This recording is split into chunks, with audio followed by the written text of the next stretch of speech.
Deep within the shadowed heart of the Blue Ridge Mountains, he discovered her a figure sculpted from agony and splashes of neon paint. She lay motionless. Barely drawing breath, she was nothing more than a target to the ruthless hands that left her there. Yet beneath that frozen, impenetrable exterior, two fragile hearts beat steadily, nestled safe and warm against her fading life. She had transformed herself into a living barrier, willingly embracing a slow, suffocating death just to shield her precious puppies. Her silent cry went unheard. No one heard it, except for a broken Marine who had ventured into the wilderness to escape the ghosts of his own battles. What unfolds when a soldier with nothing left to lose crosses paths with a mother who has everything to give? This tale will shatter your heart and then rebuild it stronger than ever. Before we dive in, tell me where you're watching from. Drop your country in the comments below. And if you believe real heroes come in every form and size, hit that subscribe button.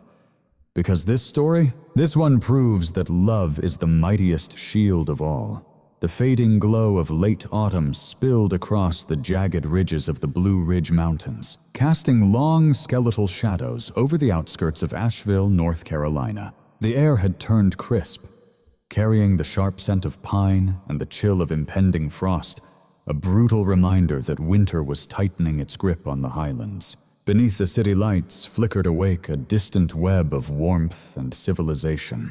But here, wrapped in the dense arms of Pisgah National Forest, the world shifted into shades of gray and fierce violet.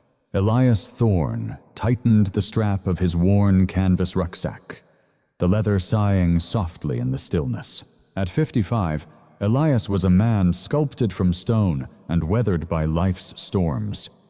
He stood just above 6 feet tall with a stiff, measured stride, a legacy from a shrapnel wound earned long ago. His hair was clipped close iron gray, while his jaw was dusted with silver stubble that softened little of his hardened visage. But his eyes, those pale, penetrating blue eyes, were the truest window, constantly scanning, haunted by what they'd witnessed and longing only for peaceful oblivion. A former major in the United States Marine Corps, Elias had laid down his uniform years back, but the uniform never truly left him. His walk bore the rhythm of a patrol, not leisure. Elias had sought the woods for silence. The city, with its approaching holidays and forced cheer, was too loud, noisy, not in sound, but in the relentless clamor inside his mind. The echoes of shouted orders, the ghosting thump of helicopter blades, and the faces of fallen comrades he couldn't bring home usually faded beneath the ancient oaks and poplars. But today the forest felt off. It began with the birds, or more precisely, their absence. At this hour, the woods typically burst with life's evening symphony. Cardinals calling to mates, squirrels barking warnings from above the soft rustling of deer navigating the underbrush. But now the forest held its breath. A dense, suffocating silence settled like the calm before an ambush. Elias halted. Not just a pause, he froze his body, instinctively lowering to steady itself. He turned his head slowly, tuning into the quiet. The wind whispered through the canopy, but down near the forest floor a suffocating stillness prevailed. His gaze settled on the trail, a narrow deer path seldom trod by casual hikers, exactly why he preferred it. But the earth beneath him wasn't shaped by hooves, it was churned up by countless combat boots and sneakers. He knelt down, feeling a faint pop in his knee, and pressed his hand to the disturbed soil. The mud was marred. Chaotic footprints overlapped in every direction. Then a flash of neon yellow caught his eye. Not a flower, but a thick, sticky splash on the dark bark of a towering white oak. It looked like some kind of unnatural wound. Elias frowned deeply. His gaze drifted further. Just a few feet away, a jagged streak of electric blue smeared a granite boulder, followed by a splash of vivid orange splattered across the ferns. Paintball marks. Damned kids. Elias growled under his breath, his voice barely a whisper beneath the quiet woods. Rising to his feet, he brushed dirt from his fingers, despising every bit of this. He hated the disrespect. This wasn't a playground. This was untouched wilderness, a sacred cathedral carved by nature. Bringing plastic guns and toxic paint here was sacrilege. Churned his gut with disgust. He traced the trail of colors. The mess was undeniable. They hadn't tried to hide a thing. In truth, they were reckless, leaving behind the careless ruins of their foolishness, like breadcrumbs leading into oblivion. A crushed energy drink can a glaring silver and blue lay obnoxiously on a bed of brown leaves. Nearby, a shredded protein bar wrapper lay forgotten. An upturned cardboard box spilled its stash of gelatin capsules onto the mossy floor. Elias picked up the can, his large hand crushing it with a groan of crumpling aluminum before sliding it into his pocket. A Marine never abandons trash, no matter whose it is. Deeper into the thicket, the scene grew more chaotic. Trees were splattered with every color imaginable. It looked like a rainbow had been brutally butchered. Hundreds of paintballs had been shot frantic like a wild rage unleashed. A group caught up in their adrenaline-fueled battle, firing wildly at anything alive, or perhaps even things that weren't. The paint on the trees was dry, now tacky, but hardened evidence that hours had passed since the chaos.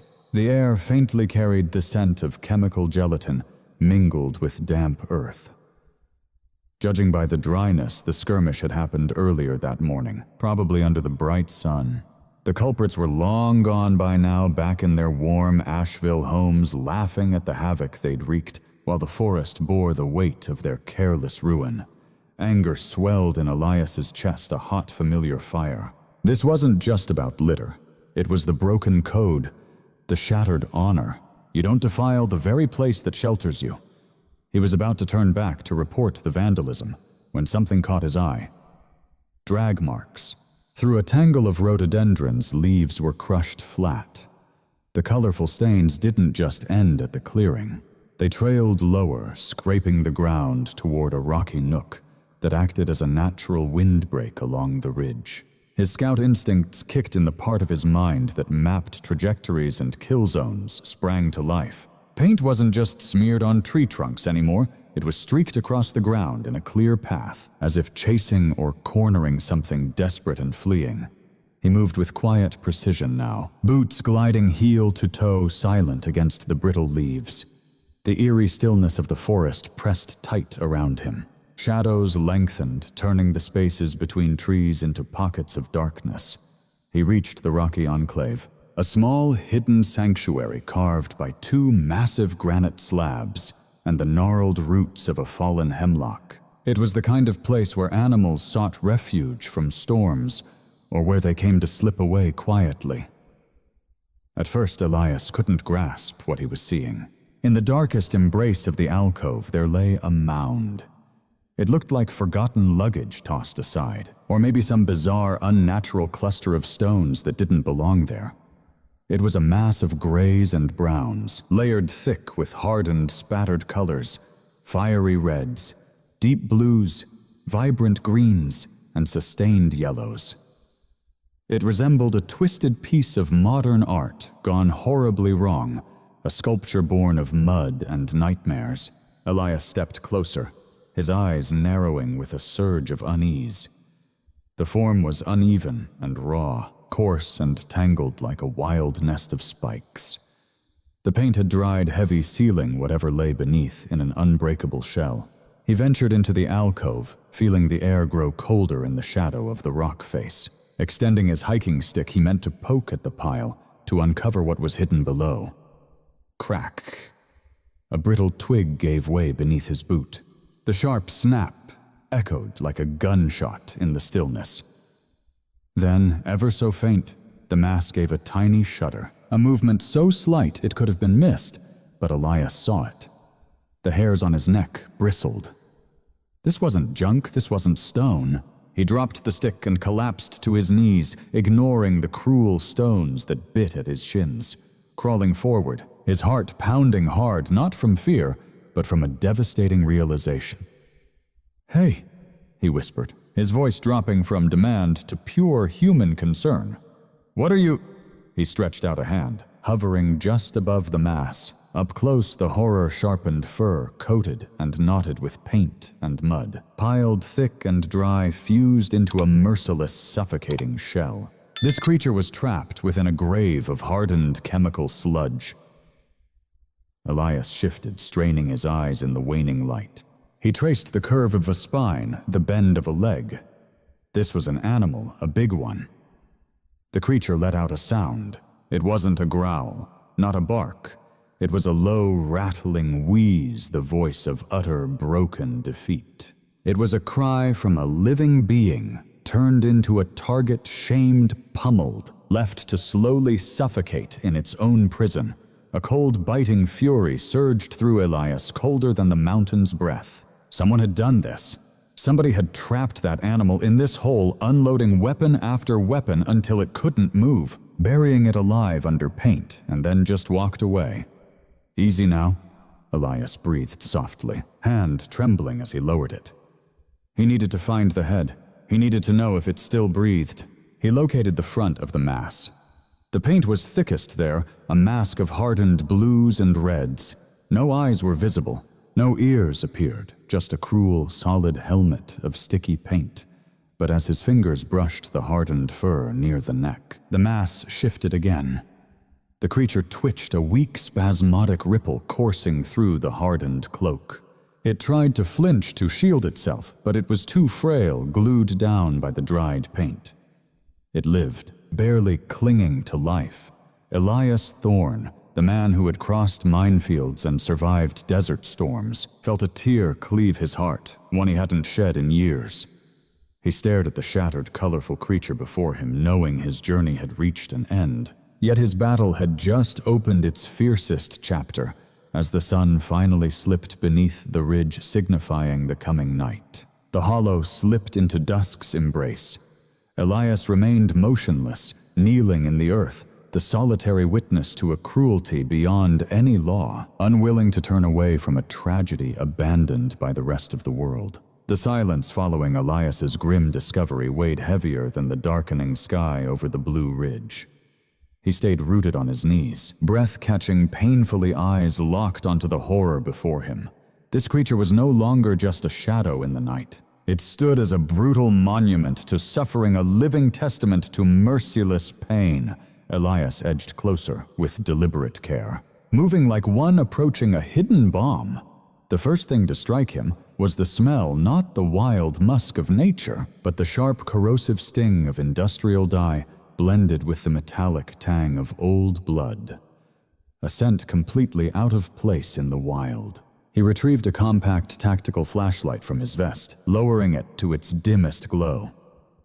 The beam sliced through darkness, casting harsh light on the tragic scene. The animal was a German shepherd. Elias knew the breed at once, despite the distorted shell encasing her. He recognized the curve of the snout, the broad chest, the thoughtful design of her skull. He had fought alongside dogs like this in Fallujah, and helmed warriors disciplined and fierce. But this was desecration. The paint wasn't a simple stain, it was a shackle. Elias scanned her flank. The attackers hadn't fired just a scattering of shots. They unleashed a merciless storm. Hundreds of rounds tore into her gelatin capsules, bursting to release dye that mixed with forest dirt, pine needles, and her own shed fur. As hours passed and the temperature fell, this gruesome blend set and solidified like hardened concrete. Her leg fur stuck out in jagged, stiff spikes, locking her joints in cruel place. Her tail was fused to the earth, but the worst was her face. They aimed for her head. Layers of blue and neon green paint engulfed her features. The liquid seeped into the hollows of her eyes and dried, sealing her eyelids tight beneath a crust of chemical grit. Her ears were flattened, glued firmly to her skull by the hardened sludge.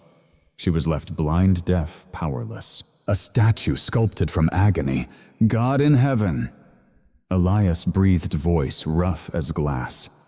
He reached out, intending to search her neck for a pulse, but hesitated. The thick shell felt impenetrable. Instead, he laid his palm gently over the center of her ribcage, where the paint was faintest. The rise and fall of her chest was shallow, terrifyingly so. Her heart pounded beneath his hand like a trapped sparrow, beating rapid, fragile rhythms that spoke of shock. She was burning up. He could feel the heat radiating through the hardened shell. The paint had sealed her pores, trapping heat, condemning her to slow internal suffocation. Elias was hit by a wave of nausea, quickly replaced by cold, pinpoint fury. But he suppressed the rage. Anger wouldn't save her now. He needed to be a corpsman. He needed to be a marine. He started scanning for a way to free her. When something off caught his eye, the dog's posture was twisted, unnatural. She wasn't curled up for warmth, nor did she lie still as if lifeless.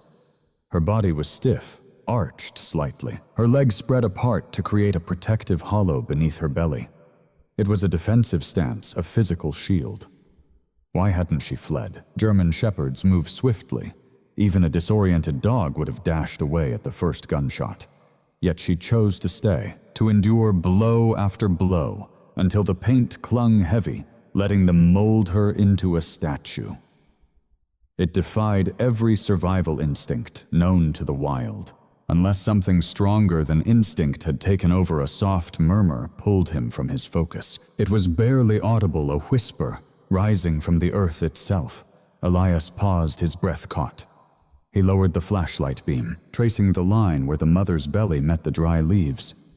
The paint stopped clean there. The underside of the mother was the sole refuge amid this wasteland. Elias bent closer, peering into that narrow, sheltered space beneath her arching frame.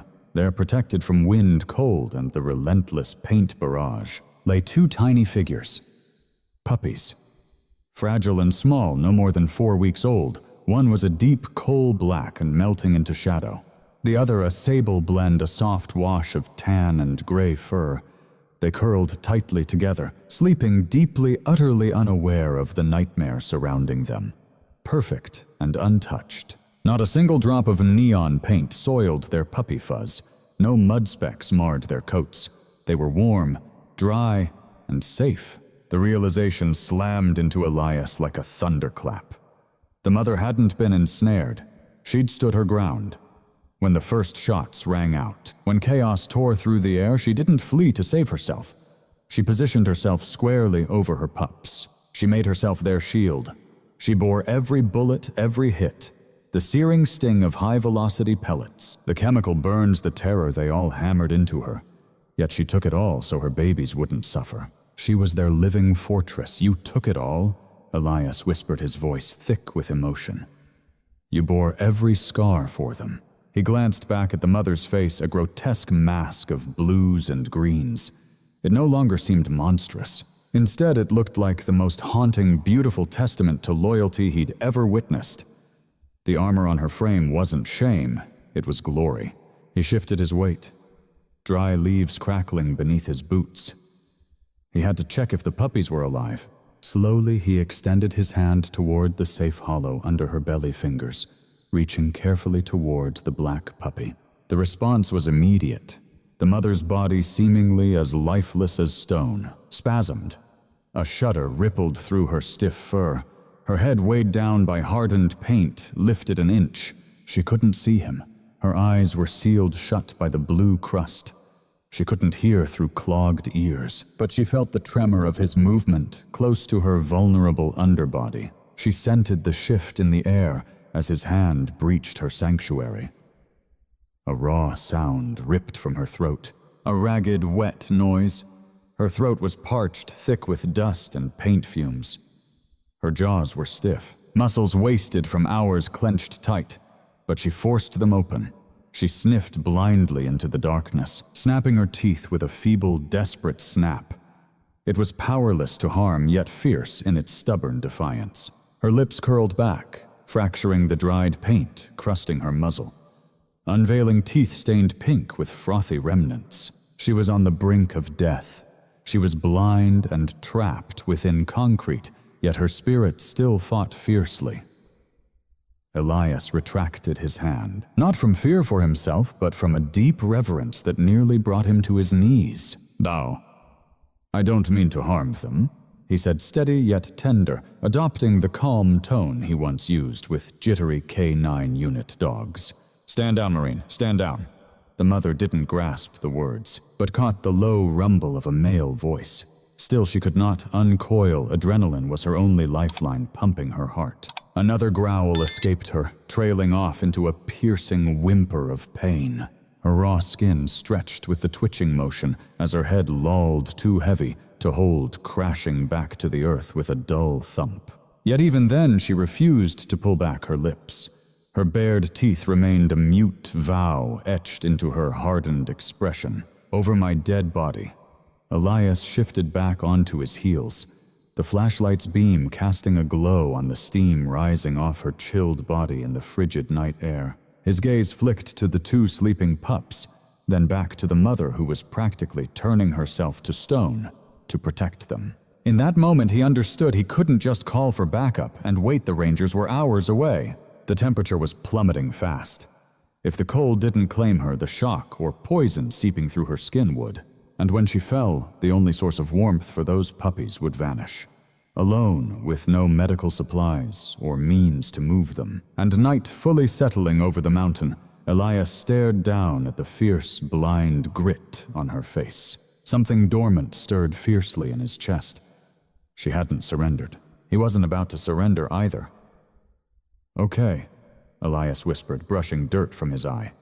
"All right, Mama, I'm taking over the watch now." He unlatched his tactical watch, noting the time. It was going to be a long ordeal, but he wasn't leaving this hollow without them. Not while his heart still beat. The forest signaled death's approach in its own silent way. It wasn't a sound, but rather a pulse skipping a stillness where life usually hummed. The wind fell silent. The crickets ceased their chorus. The darkness thickened, pressing on Elias's ears like the weight of deep water. He stayed crouched by the steeled form of the German shepherd, his hands resting near the hidden pups. Motionless, yet his senses stretched outward, expanding across the hollow's rim. He recognized that sensation. He'd felt it amid the humid jungles of Southeast Asia and the dusty deserts of the Middle East. It was the unmistakable sense of being watched. The scent came first, but it slipped on a whisper of wind, musky, sour, raw wilderness itself. It cut through the chemical sting of paint and the metallic scent of the dog's blood. Slowly, Elias clicked off his flashlight. Darkness swallowed the hollow hole. He didn't want to shine like a target. He needed his eyes to adjust, to swap the narrow beam's focus for the vast awareness of the night. Beside him, the mother dog stiffened, even through sealed eyes and blocked ears, sensing the same presence. Her growl returned, no longer aimed at him, but aimed outward toward the blackened wall of trees. That low, vibrating growl traveled through the earth and up into Elias's knees like thunder rolling beneath the soil. Snap! A branch snapped to his left, followed by the rustle of dry leaves on his right. They were coordinating their approach. Elias slowly stood tall, rising to his full height. His knees creaked, and a dull ache pulsed in his lower back, a stark reminder of his years and the countless miles he had trekked. Yet as he straightened up, the tired hiker's slump faded away. His spine aligned, his shoulders squared with renewed resolve. He gripped his hiking staff firmly. A robust telescopic pole crafted from aircraft-grade aluminum tipped with tungsten carbide, resembling a rugged trench club. "Stay low, Mama," he whispered into the darkness. "I've got the perimeter." A pair of eyes glowed in the brush some 20 yards away. Twin yellow orbs shimmered, reflecting the faint ambient starlight, filtering through the dense canopy. Then another pair appeared to the right, followed by a third. Coyotes. These weren't the skittish suburban scavengers, those that knock over trash cans and scatter at a clap. These were mountain coyotes, lean, hungry, cunning. They had caught the scent of blood and sickness. To them, the immobile dog wasn't a tragedy. She was a meal, a calorie reservoir that couldn't run a prize waiting to be claimed. The pack was small, likely a family unit, but under the veil of night. Their numbers were impossible to measure. They moved with eerie, ghost-like silence, steadily closing in. Elias knew he couldn't lift the dog just yet. She was too heavy, and the unforgiving terrain offered no safe path to carry her away. If he attempted now, he would expose the puppies, and with his hands occupied, he'd be utterly defenseless. The coyotes would strike, snatch a pup, then vanish before he could set the mother down. He had to hold his ground. One shadow broke away from the tree line and stepped into the clearing. It was the alpha, a massive male, his coat like tangled wire, a scar etched across his snout. He lowered his head, hackles bristling as he sniffed the air, testing the threat. He studied the prone dog, then fixed his gaze on the man standing guard. The alpha did not back down. He sensed the man's age. He sensed the absence of any weapon. In the wild, predators balance risk against reward. A crippled dog with helpless pups promised rich reward. An old man wielding only a stick was a manageable risk. The alpha let out a sharp yip, a command. The circle tightened. Elias felt adrenaline surge, cool and piercing. He didn't have a rifle, no knife in his grip. But he held the one thing separating a fighter from a victim: unyielding intent. Reaching into his pocket, he pulled out his tactical flashlight, holding it but not yet igniting its beam. Holding the hiking stick in his right hand and the light in his left, he crossed his arms defensively, guarding the gate. "Move back!" Elias roared. His deep voice crashed like a hammer, shattering the silence. "Get away!" The alpha flinched but stayed firm. He snarled a low, wet, menacing sound and stepped forward. The others mirrored him, creeping forward with bellies pressed close to the earth, testing his defenses, waiting for him to retreat. Elias refused to back down. He advanced instead. He slammed his boot hard against the ground, sending a powerful tremor through the hollow beneath him. Simultaneously, he swung his hiking stick with all his might, striking the trunk of a dead chestnut tree nearby. Thack! The noise exploded sharp and reverberating off granite rocks like a gunshot. The coyotes leapt back. The jarring, unnatural sound broke their rhythm. Elias seized the moment, ready to act. He flipped the tail switch of his flashlight to strobe mode. A blinding, rapid burst of 1,000 lumens exploded across the clearing. The light pulsed with fierce intensity, slicing the night into dizzying, fragmented frames of chaos. To the coyotes whose eyes thrived in the dark, it was pure, blinding light. The alpha yelped sharply, shaking his head, his vision flooding with a harsh, painful white glare. "I said back," Elias bellowed, swinging the flashlight wildly over the snarling faces of the pack. Two younger coyotes stumbled back, tails tucked, whining in confusion. But the alpha was driven by desperation. Winter was approaching. His hunger roared as the scent of blood overwhelmed him. Shaking off the stunning brightness, the alpha narrowed his eyes and lunged forward. This wasn't a cautious bite. It was full commitment. The wolf-like creature launched itself at Elias's left leg jaws, snapping fiercely toward the hamstring, determined to bring down the tall, two-legged obstacle so the pack could feast. Time slowed for Elias. He didn't just see a coyote. For a fleeting moment, shadows of old foes flickered before him, swift movements in the jungle, a whirlwind of violence. His body recalled what his mind wished to forget. He didn't dodge. Instead, he twisted on his back foot, channeling the momentum to swing his aluminum hiking stick like a baseball bat. Ura, the war cry burst from his throat, a raw, primal roar loaded with the spirit of the Marine Corps, a sound declaring that violence was not merely an option but a vow. The metal rod crashed into the alpha's shoulder mid-air. Crack. The impact was bone-crushing. The coyote yelped a sharp, high-pitched squeal of shock and pain, then tumbled sideways into the dirt. Elias didn't pause. He didn't wait to see if the creature would recover. He pressed forward. He became the hunter. He kicked up dirt into the fallen alpha's face and swung the stick again. This time he struck the rock mere inches from the animal's nose, scattering sparks across the night. "Come get some!" Elias yelled, his voice raw with fierce determination. "You want this, come and get it." He was a whirlwind of fury and sound, bigger, louder, and crazier than anything these beasts had ever faced. He wasn't prey. He was a force of nature, a relentless monster. The Alpha scrambled to his feet, favoring his injured left leg. He stared up at Elias, this towering figure bathed in the strobing white light. Roaring like a demon, the cunning in the predator's mind shifted. The risk was no longer worth it. The danger was downright deadly. With one last bitter growl, the Alpha turned and disappeared into the thick brush. The spell shattered. Witnessing their leader's retreat, the rest of the pack scattered back into the shadows. The rustle of leaves quickly faded as they put distance between themselves and the wild man standing alone in the hollow.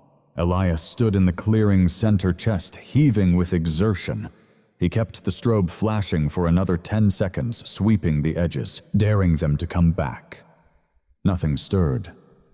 The forest fell quiet again, but now it was a silence filled with respect. The woods had witnessed the order restored. Slowly, Elias lowered the stick and switched the light back to a steady, soft glow. His hands trembled, not from fear, but from the rush of adrenaline flooding his system. A familiar ache flared in his shrapnel wound, a burning reminder of the toll the fight had taken. He took a deep breath. His breath came ragged, the cold air cooling the fire burning in his chest. Turning back, he saw the mother dog trembling uncontrollably. She couldn't witness the chaos that had just unfolded. She couldn't hear every detail, but she felt the earth tremble beneath his stomping. The thud of the stick and the thunderous roar of his voice reached her ears, filling her with terror. To her, those sounds were the harbingers of doom, as if the world itself was ending. Elias collapsed to his knees beside her, ignoring the aches in his joints. He threw the stick aside and pressed both hands gently but firmly on her shoulders, careful to avoid the jagged shards of dried paint. "It's all right," he gasped, voice raw and strained. "It's all right now. They're gone. I'm here. I'm not leaving." The dog flinched at his touch, a low whimper slipping from deep within her throat. She braced herself for pain. She was ready for a bite. But no pain came. Instead, she felt the steady, warm hands of the man who had just shouted into the dark to protect her. She sensed his heartbeat slowing down, sinking with the very pulse of the earth around them. Slowly, very slowly. The tightness in her stiff neck started to ease. She couldn't let herself fully relax. The shell she'd built was too thick. But the frantic, panicked panting began to calm. She accepted him. He was the shield. He was the sanctuary. Elias cast one last piercing glance at the darkness, his blue eyes sharp and unwavering. The coyotes were gone for now, but he knew they'd return if he lingered too long. The chill seeped in deeper. "All right, Marine?" Elias whispered, reaching for his heavy, worn canvas jacket. "Time to get moving. We're going to have to do it the hard way." He started unbuttoning his coat, bracing himself for the toughest trek he'd ever face. The fight for the clearing might be over, but the battle to save her life was only just beginning. The surge of adrenaline that had carried Elias through the fight with the coyotes was borrowed strength. Not a gift. As the last sounds of the Alpha's retreat echoed away into the forest, the price came crashing down. His body gave out. The biting mountain air pierced through his sweat-soaked shirt, turning the dampness against his skin into icy shards. His injured knee, the one scarred by shrapnel in Kandahar, throbbed with a dull, agonizing rhythm that matched his heartbeat. Elias glanced down at the German shepherd. She was fading fast. The growls had stopped, replaced by a faint, rasping gurgle. She was a miserable statue trapped inside her vibrant, painted shell. 35 kilos, Elias muttered, gauging the weight. Dead weight. Back in his prime, he might have had firefighters carry a 200-pound man out of danger, but he wasn't in his prime anymore. At 55, joints worn and aching, he faced 3 meters of treacherous, root-riddled descent swallowed by darkness. Lifting her onto his shoulder risked dropping her if he slipped, and with her limbs stiffened by the dried paint. Bending her across his back wasn't an option bones could shatter. He'd have to think on his feet. Elias peeled off his thick canvas field jacket. The cold hit him instantly, slicing through his flannel shirt, but he fought the shiver. He spread the jacket flat on the ground beside the dog, the heavy fabric becoming a makeshift sled. "All right, Mama. Time for a ride," he whispered. He moved toward the puppies next. Removing his wool commando sweater, leaving only a thermal undershirt beneath, he tied the sweater's sleeves snug around his neck, creating a cozy pouch against his chest. With hands feeling too big and awkward, he gently scooped up the 2 sleeping pups. They were impossibly light, warm bundles of life. He tucked them safely into the wool against his sternum, the heartbeat he could carry. He felt their tiny hearts beating faintly against his own. Now it was time for the mother. Elias knelt down, sliding his arms carefully beneath her stiffened body. She was burning with a fierce heat. The warmth radiating from her was alarming, not just a fever, but an unstoppable thermal blaze within. The paint had sealed her skin tight, trapping every ounce of heat inside. She was literally roasting inside her own shell. "Up we go," he grunted, hoisting her onto the canvas jacket. She didn't stir, her head lolled backward, thudding softly against the fabric. Elias quickly used the jacket's sleeves to fasten her firmly in place. Then, taking his rugged nylon belt, he looped it through the collar and cinched it around his waist. A crude but effective sled harness. He became the horse. She was the burden. Elias turned his back to the makeshift sled, digging his boots into the leaf-strewn ground, leaning forward hard. The belt bit into his hips as he pushed off. Step 1, he urged himself quietly. He lifted his first heavy step. The jacket hissed, dragging across the dead leaves beneath him. The load was crushing not simply the 35 kilos of the dog, but the grip of the forest floor gravity's relentless pull and the awkward jerk of the drag. He took another step, then another. The trek blurred into a relentless torment. The peaceful woods twisted into a cruel gauntlet designed by a merciless hand. Thick roots snagged the jacket, yanking Elias backward violently. Stones scraped the canvas, their harsh rasp fracturing the silence like sandpaper scraping bone. Every 100 yards, Elias collapsed briefly, gasping for breath, clouds of white mist spilling from his mouth.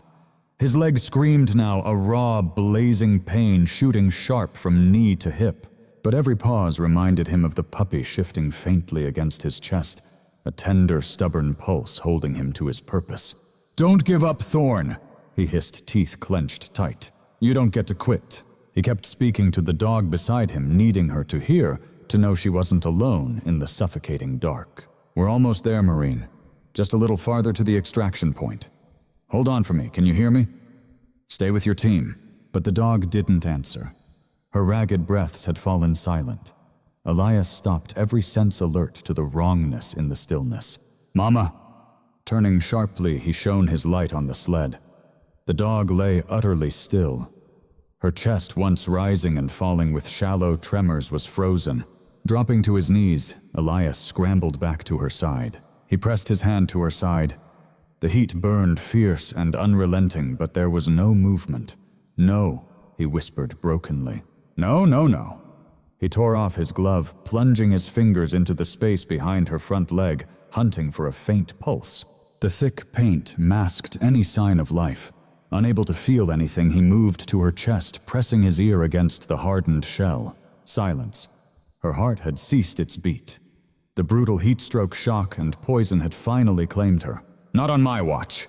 Elias roared, his voice ripping through the cold air. He positioned himself urgently over her, needing to bring her back with CPR. Clasping his hands, he slammed them down onto her ribcage. It was like pounding against a solid wall. Layers of paint-dried mud and fur had hardened into an impenetrable armor. His compressions couldn't reach her heart. The shell absorbed the impact, spreading the force over its surface instead of driving it to her ventricle. He pushed harder, panic swelling in his chest. Come on, breathe." Nothing. The thick shell wouldn't give way. She was fading, trapped inside a coffin carved from her own fur. A jolt of horror slammed into Elias as he realized he couldn't save her unless he shattered that barrier. He had to reach her skin. His hand darted to the Ka-bar knife strapped to his thigh.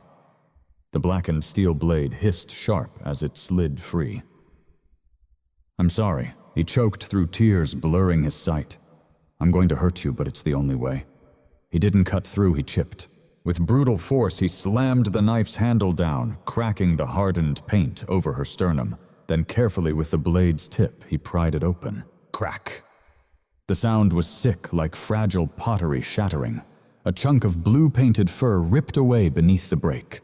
Her skin glared red raw and bleeding where the fur had been torn free. Elias didn't hesitate. For a second. Thrusting the knife into the paint again, he twisted and pried, shattering the armor that shielded her heart. Desperation fueled him. He was no healer, but a man waging war against a wall. Inch by inch, he carved out a patch the size of a dinner plate. Her exposed skin blazed bright red, radiating heat like an open oven door. Tossing the knife aside, Elias slammed his palms onto the raw, bleeding skin. 1, 2, 3, 4. He counted each compression, driving his body weight deep. He could feel the ribs flex beneath his hands. The stubborn resistance of the organ fighting for life pressed back. "Breathe," he shouted. "Come on, girl, fight." He bent, pinching her painted nose closed with one hand, sealing his mouth over her muzzle. He blew with fierce urgency. Her chest rose, the airway was clear. He returned to the relentless pounding on her chest. "Pump, pump, pump, don't let go. You're the one who saves them, you don't get to quit now." Sweat dripped from his nose, landing on her face. The puppies in his sweater stirred awake, whining their tiny claws, scrabbling at his chest. But Elias didn't notice. His world shrank to the beat of his hands, the silent heart underneath. Minutes faded into hours. Time lost meaning. His body screamed in exhaustion. His arms burned with effort. His injured leg cramped painfully, muscles tight as stone. She was slipping away. The forest loomed around them, cold and indifferent. "Please," he whispered, voice cracking. "Please, one last desperate push, pouring every ounce of strength into each compression." A spasm. Her body arched sharply. A ragged, wet gasp tore free as her lungs gulped air for the first time. Elias froze. Thump, thump, thump. Beneath his palm against the burnt, bleeding skin, a heartbeat returned. Weak, shaky, frightened, but alive. Elias sank back, collapsing hard into the dirt, gasping for breath. Dizzy, he looked down at her. Her chest heaved in desperate gasps for oxygen. She was alive. His hands were covered in blood, and fragments of paint her blood. He had put her through hell to save her. Shaking uncontrollably, Elias wiped his hands on his pants. He leaned close, resting his forehead gently against her flank. "Right here where I cleared a path. That's an order, Marine," he whispered, voice thick with raw emotion. "You keep breathing. I'll do the walking. You just focus on breathing." He lingered, gathering what strength he could muster as the cold crept back. Staying here would kill her. Groaning, Elias rose, every movement sharp pain, as he straightened his injured leg, ready to carry them forward. He tightened the jacket straps once more, glanced down at the puppies who had settled back into a frightened hush, and gripped the belt firmly. Without looking back into the shadowed forest, he fixed his gaze ahead toward the dim, distant flicker of the city lights far below. "Let's head home," he murmured. He leaned into the harness again, and the dragging whisper of the canvas jacket resumed, a steady, scraping rhythm against the ground marking every hard-fought step of their survival. The sudden shift from the suffocating blackness of the woods to the harsh fluorescent glare of the Asheville Emergency Veterinary Clinic struck like a bolt to the senses. The automatic doors slid open with a breezy whoosh that felt almost cruelly normal, revealing a man who looked as though he had clawed his way back from the grave. Elias Thorne wavered in the lobby, unsteady on his feet. He was a haunting figure smeared with mud-dried blood and streaks of neon blue and green paint. His chest rose and fell with heavy breaths, his flannel shirt torn and hanging open, his eyes wide and glassy locked in a 1,000-yard stare, Cradled in his arms, wrapped in a battered canvas jacket, lay a bundle heavy with the scent of death. "I need a doctor."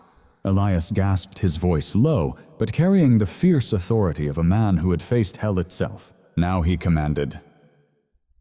The receptionist, a young woman sporting vibrant pink glasses, dropped her phone in startled response. She didn't ask for paperwork or insurance. She hit a buzzer beneath the counter. Moments later, double doors flung open, and Dr. Sarah Miller stepped through. In her late 30s, with red hair pulled back tightly into a no-nonsense ponytail, her eyes bore the weight of countless midnight emergencies. Her once navy scrubs had faded through endless washings, worn more by heartache than time. She glanced at the bundle in Elias's arms, then at the blood staining his hands, and she didn't flinch. "Room 1," she ordered, pivoting sharply. "Get the gurney." Elias trailed behind his boots, leaving muddy imprints on the spotless linoleum.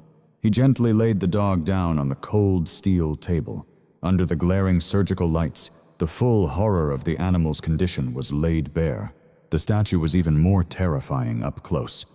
That paint wasn't merely a coat, it was a suffocating second skin, cracked and oozing where Elias had been forced to peel it away to perform CPR. Sarah pulled on a pair of blue nitrile gloves, her expression tightening as she leaned in. "What happened here?" "Concrete paint," Elias replied hollowly. "Paintballs. Hundreds of them dried for hours mixed with mud," Sarah cursed under her breath. She touched the raw, exposed patch on the dog's chest where Elias's knife had cut through. She noticed the bruising, the ragged, torn skin, and the faint but desperate pulse beneath. She looked up at Elias. Truly seeing him for the first time, the knife's sheath strapped to his leg, the dark blood caked beneath his fingernails. She immediately understood what he had done to keep the heart beating. "You saved her," she said, her voice clinical but filled with quiet respect. "Now let me help you keep her alive." "Step back, I have others too," Elias muttered, as he reached into the wool sweater still tied around his chest, pulling out the 2 restless puppies. Now awake, the pups wriggled and emitted sharp, piercing cries that echoed off the tiled walls. A strong, burly young vet named David hurried forward with a towel. "I've got 'em, sir. We'll get these little ones into an incubator. They need warmth and sugar water." As David carried the puppies away, their plaintive howls only grew louder. They were now fully awake, wriggling and emitting sharp, piercing squeals that echoed against the cold tile walls. A vet tech, a strong young man named David, hurried over with a towel. "I've got them, sir. We'll get them settled into an incubator. They need warmth and some sugar water." As David carried the puppies away, their cries grew even more desperate. They were calling out for their mother, the desperate cries like sharp needles piercing Elias's mind. He watched them walk away, his hands hanging empty and powerless at his sides. For the past 4 hours, his entire focus had been on holding them, carrying them. Now, without their weight, he felt unmoored. "Sir, I need you to sit down," Sarah said, her voice firm and urgent. Elias didn't resist. He slid down the wall in the corner of the room, collapsing heavily onto the floor. He pulled his knees up, resting his arms on them. He felt grimy, coated with the rough crust of paint and the stiffness of dried blood on his skin. He watched silently as the battle to save the dog shifted from the chaotic war zone to the sterile operating table. "We can't wash this off," Sarah said, inspecting a thick clump of fur. "It's fused deep into the undercoat. The skin underneath is dead from the heat and chemicals. If we wet it, we'll only spread the toxins." She grabbed a sturdy electric clipper. "We have to dig her out." The next 3 hours stretched into a grueling, slow-motion struggle. The clipper's buzz filled the room, a relentless drone that occasionally dipped in pitch and jammed against stubborn knots of paint and fur. Sarah worked with the skill of a sculptor, but her material was pain and suffering. They began at the tail and pushed forward. This was more than shaving, it was an excavation. Large, solid chunks of matted fur fell to the floor with heavy thuds like broken pieces of multicolored armor. As the shell came off, the true extent of the damage came into view. Elias watched from his corner, unable to look away. The dog's body, Stripped of the paint was a map of torment. Her skin was raw, inflamed, and angry. Dozens of circular welts, purple, red, and black, marked where high-velocity rounds had struck at close range. In places, the gelatin from the paintballs had chemically burned the skin, leaving open sores weeping clear fluid. "She's broken," Sarah whispered, replacing the clipper blade. Thermal burns, chemical burns, severe bruising. She glanced at the IV line she'd set in the dog's leg. Fluids flowed steadily, flushing out the toxins, but the dog stayed unconscious, heavily sedated to shield her from pain. The hardest part was the head. Sarah slowed her pace. She switched from clippers to a delicate surgical scalpel and a bottle of medical-grade solvent. The paint was thickest here, like a cruel helmet that had sealed the dog's senses away. "Easy, girl," Sarah whispered, though the dog couldn't hear her. "Let's take this mask off." She carefully applied the solvent with a cotton swab, dissolving the glue-like bond around the ears. Black sludge dripped onto the metal table, smelling of alcohol and decay. Slowly, the ear flaps were freed, swollen and bright red inside from irritation. Then Sarah moved to the eyes. Elias held his breath. From his spot on the floor, he leaned forward, fingers gripping his knees so tightly his knuckles turned white. This was the moment that would decide her fate. Paint had hardened in the eye sockets, sealing the lids shut. Sarah had to work millimeter by millimeter, softening the crust and picking away the grit with tweezers. The process was torturously slow. "David, irrigate," Sarah commanded. The technician stepped forward with a bottle of saline. As Sarah gently pried open the left eyelid, David rinsed the eye with a steady stream of water. A bluish liquid traced down the dog's muzzle, staining the towel beneath her trembling head. Sarah leaned in close, her ophthalmoscope casting a narrow beam into the eye. She fell silent. Moving to the right eye, she found the crust heavier there. It took nearly 20 agonizing minutes to clear the lashes. When the eyelid finally parted, the eye beneath was clouded, obscured by a thick, ghostly white haze. Sarah straightened, clicking the light off, releasing a long, weary breath that seemed to weigh down her shoulders. She turned to Elias. "Is she?" Elias began, his voice breaking. "Can she still see?" Pulling her stool close, she lowered herself to his level. She didn't soften the truth. She recognized the courage of a soldier in him. "The substance contains polyethylene glycol and dye," Sarah explained quietly. "It's harmless if it just stains your shirt, but exposed to the eyes this long, it acts like acid." She gestured toward the dog on the table, trembling slightly beneath a heated blanket. Her raw pink skin exposed in places, fragile and vulnerable. "She's suffering from severe chemical keratitis. The corneas have been burned," Sarah said, carefully weighing each word. "The damage to the right eye is too profound. The corneal tissue has dissolved. That eye is lost, Elias. She will never see with it again." Elias closed his eyes, his head sinking back against the wall. "And what about the left?" "There's still hope," Sarah replied, though caution lined her voice. "It's ulcerated, but the structure remains intact. If we attack it aggressively, antibiotics, atropine serum drops, she might regain some shadowy shapes, maybe perceive motion, but clear vision is gone forever. She's going to navigate a world of faint echoes and shadows." The room fell into heavy silence, broken only by the steady beep of the heart monitor and the distant soft whimpers of puppies from the next room. Elias looked down at the dog, stripped of her fur, robbed of her dignity, and now robbed of her sight. She appeared shattered, a fragment rescued from ruin, yet he recalled that fierce growl echoing through the forest. He remembered how she shielded her babies with all her might. He felt the faint pulse of her heart beneath his hand, alive against the odds because he refused to let her slip away. "She doesn't need to see," Elias whispered, eyes opening. His gaze met Sarah's, and for the first time that night, the 1,000-yard stare vanished, replaced by fierce, unwavering clarity. "She just needs to know she's not alone in the dark." Sarah held his gaze a beat longer, then nodded slowly. A weary, small smile brushed her lips. "No," Sarah said softly. She's definitely not alone.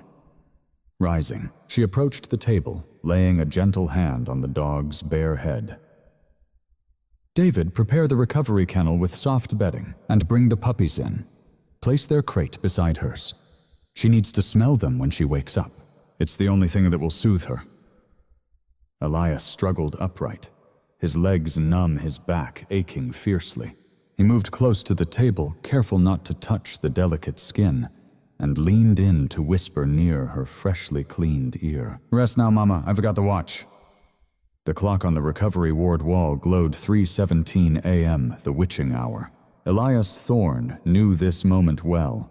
In the Marines, it was called the dead zone, that deep stretch of black silence between the day's exhaustion and the false promise of dawn, the time when the world's biological rhythm sank lowest, and in the quiet, stripped of daylight's distractions, his mind began to unravel itself.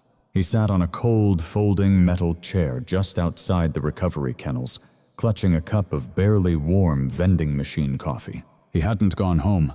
He couldn't. The silence of his cabin would have been deafening tonight. Resting on his lap was a clipboard holding the admission form Sarah had left for him. His eyes fixed on the line labeled patient name. It was empty. For the past 6 hours, she had been just the dog or mama. But you don't march into battle for a nameless soul. You don't bleed out for a mere statistic. Elias pulled a pen from his pocket. He remembered how she had stood over those puppies, a living statue of fierce protection. He thought of the Roman goddess guardian of the nation, the one who shielded the women and children of Rome spear in hand. He wrote 4 capital letters. Juno. Then capped the pen. Juno, he murmured, feeling the weight of the name. It felt right, strong as iron. Inside the kennel room, the air hung thick with bleach and antiseptic. The lights were dimmed to a soft amber glow to lull the animals to sleep. But for souls who've faced hell, sleep rarely comes easy. It began with a faint whine. Elias lifted his head. It wasn't the hungry whimper of a puppy. It was a raw note of agony that rattled the bones. Then came a crash. A clang echoed as a heavy body slammed against the metal gate. No, stop, a voice cried out. Elias dropped the clipboard and coffee, racing through the double doors. Inside, chaos swallowed the room. Ben, the night shift vet tech, a lanky young man with wild hair and eyes wide with fear, was retreating from kennel number 4. He gripped a catch pole in one hand and a syringe in the other, his hands trembling. She's losing it, Ben shouted, voice breaking. She's about to tear her throat out. Within the large enclosure, Juno was battling a phantom war. Awake but not present, the anesthesia had faded, leaving her dazed, confused, and defenseless, her sight stolen. The darkness wasn't a clinic to her. It was the wild. The antiseptic sting was the harsh scent of paint. The cage was a trap. She thrashed violently, her raw, shaved skin pounding against the chain-link door, her head wrapped in bandages where her eyes had been treated, whipped side to side. She snapped at the air, biting at unseen foes. Snap, snap, growl. She's ripped the IV, Ben yelled, pointing to the tube swinging wildly from the overhead track. Look at her chest, she's tearing the stitches. Elias peered closer. The spot on her chest where he'd operated, carefully stapled by Sarah, was bleeding fresh. Juno had clawed herself in blind panic. She was hurting herself, driven by a raw and reckless terror that silenced pain. I have to sedate her, Ben stammered, lifting the catch pole. If I don't put her under, she'll bleed out. Put it down, Elias commanded quietly, his voice low and menacing. What, sir, she's dangerous. I said put it down. Elias stepped between Ben and the cage, unwavering. If you jab her with a needle now, she'll think she's under attack. She'll fight it and her heart can't handle this stress. He glanced at the monitor. The heart rate was screaming, a piercing, urgent alarm. 180 beats per minute. Her heart was racing at full throttle. She isn't hurting, son, Elias said, eyes locked on the thrashing dog. She's reliving a flashback. Elias recognized the look all too well. He'd seen it in the barracks in Fallujah. He'd seen it staring back at him in the mirror, limbs flailing eyes.